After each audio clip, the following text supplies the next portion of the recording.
Hey, how's it going, Nostalgia? This is Ryan from the Nostalgia Factor here, back again with another review, except this time it's going to be a little bit different. For the past few videos, we've been covering Yu-Gi-Oh! Game Boy Advance games for part of Yu-Gi-Thon. I'm going to take a little break from that before the final episode of this little series, by taking a look at a game that I haven't reviewed before in this particular series, Mario & Luigi Superstar Saga.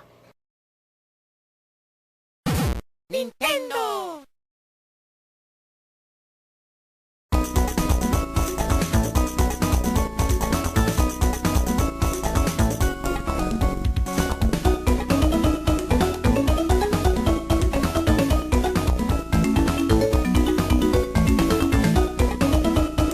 Released back in 2003 via the grand scheme that is Nintendo, this was the first game in the beloved Mario & Luigi RPG series, which opened up an entire different subgenre of the Mario universe.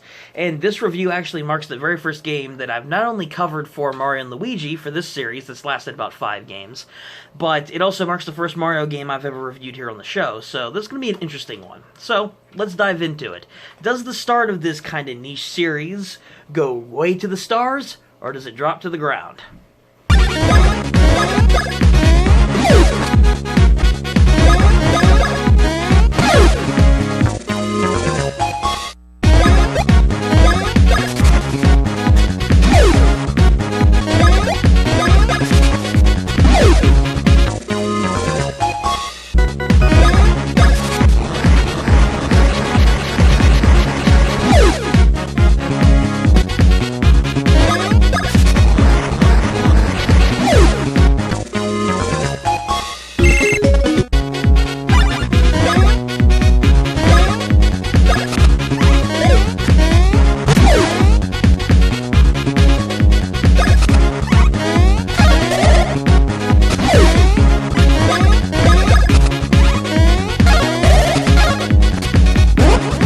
For Mario & Luigi Superstar Saga is a really wacky and goofy one, a real departure from the classic Mario platformers and the kind of serious story that Mario Sunshine presented itself on the GameCube, but this game takes us to the Bean Kingdom, an entirely different place, not set in Mushroom Kingdom, where you're not going to be repeatedly trying to get Peach back, as in other previous Mario games. This time, Mario and Luigi team up with Bowser at the beginning in order to find some devious fiends who stole the voice of Princess Peach and replaced it with literal explosive text that every time she talks, it explodes. There they run into Kakalita and her assistant Fawful, who want to use the power of the princess and her voice in order to harness the power of the Bean Star, so they can not only take over the Bean Kingdom, but also the rest of the world, as all evil villains do. As far as the story goes, without spoiling much in that brief plot summary, this is an absolutely quirky and funny story. This is a great departure from the usual Mario and Luigi tropes, and just the usual Mario tropes in general, of having a more serious platform-based game with no real story involved, not having any real dark tones to it, not really having any serious stakes other than the world being taken over, of course. But it's such quirky and fun characters. The Bean Kingdom is a real treat to change it up in the series in order to go somewhere different, to experience new enemy variants, new funny and quirky characters. The villains are really good. Fawful is a fantastic and just quirky nutcase. Kakaleta also presents a very evil, contrasting figure than what Bowser does in a more serious way, which I really love the fact that they added for this game. Mario and Luigi are just as goofy as ever, Luigi finally having a more big debut spotlight when this game came out in 2003. Showcasing the goofy and hilariousness of his personality, and of course, Mario being there as the stoic hero that everyone knows, and the game acknowledges the fact that Mario is known as the hero and not really so much Luigi. But I love this story. It goes so well throughout the entire game. It goes so well with each of the characters, and again, without spoiling anything, the story for this game is a fantastic addition to the Game Boy Advance lineup, and it is a fantastic departure from the usual Mario tropes.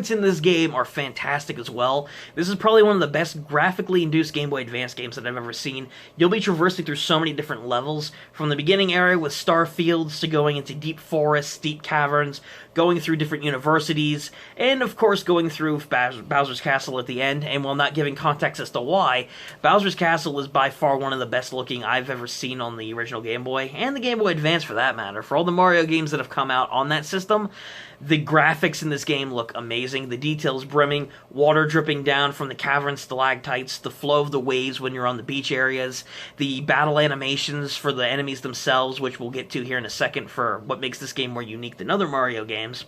But everything in this game is so brimming with detail and life. Even the new power-ups Mario and Luigi get, in the form of the Thunder Hand and the Fire Hand respectively, you can go to the point of messing with each brother and having a unique animation for striking them with your own attack.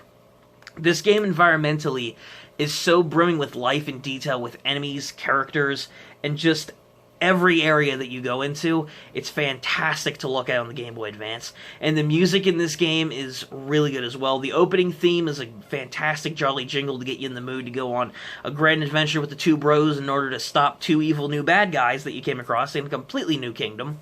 And the music is jazzy, it's joyful, it has some interesting kind of deep themes whenever you go into caverns and whatnot, which is a pretty iconic theme in itself for the Mario series now. But all in all, the music and the graphic fidelity, this game does top notch.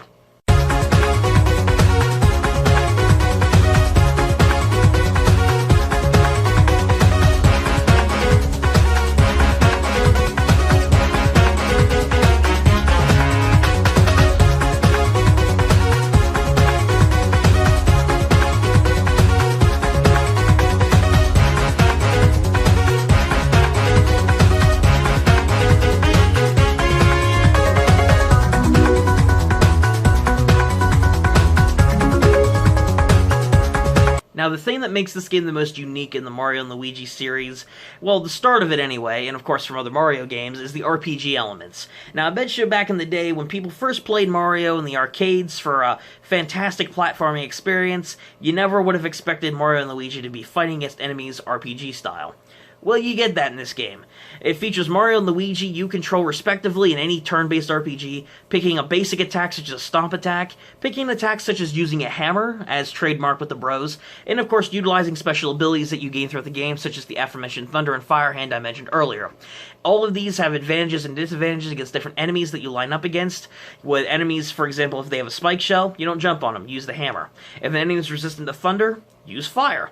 If an enemy, for example, has a point on top of their head, again, you don't jump on them, use the hammer. If the enemy has a hard shell that you can't penetrate with the hammer, perhaps you could get there with another special attack, along with the bro moves, which are special combo moves that use up a certain meter that you can build up in order to use amazing looking combo attacks and just wipe out your enemies. The battling in this game is fantastic. The translation between classic Mario platforming and RPG mechanics and everything they brought to the table to make it work with two bros in contrast to other enemies you fight is great. The boss fights included in this are very unique and very challenging in some respects, the final boss against Kakalita especially.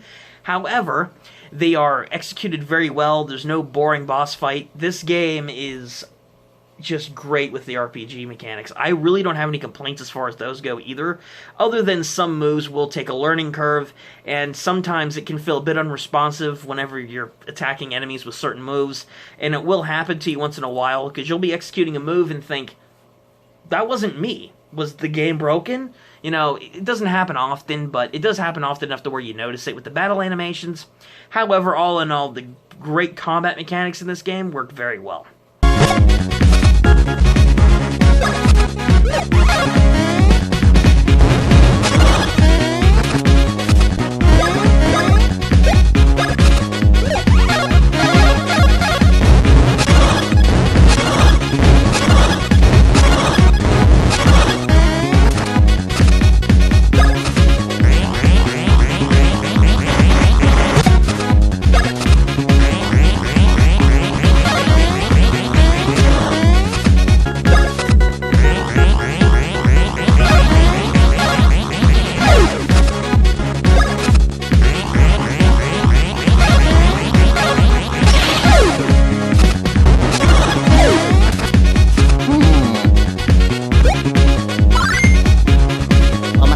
lo reparo. I got it.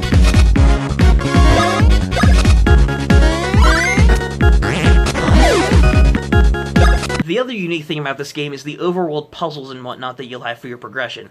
Now, aside from battling in an RPG mechanic, the bros also can use moves outside of combat, such as being able to burrow into the ground and access different switches, being able to form into a tornado and glide over different pits and whatnot.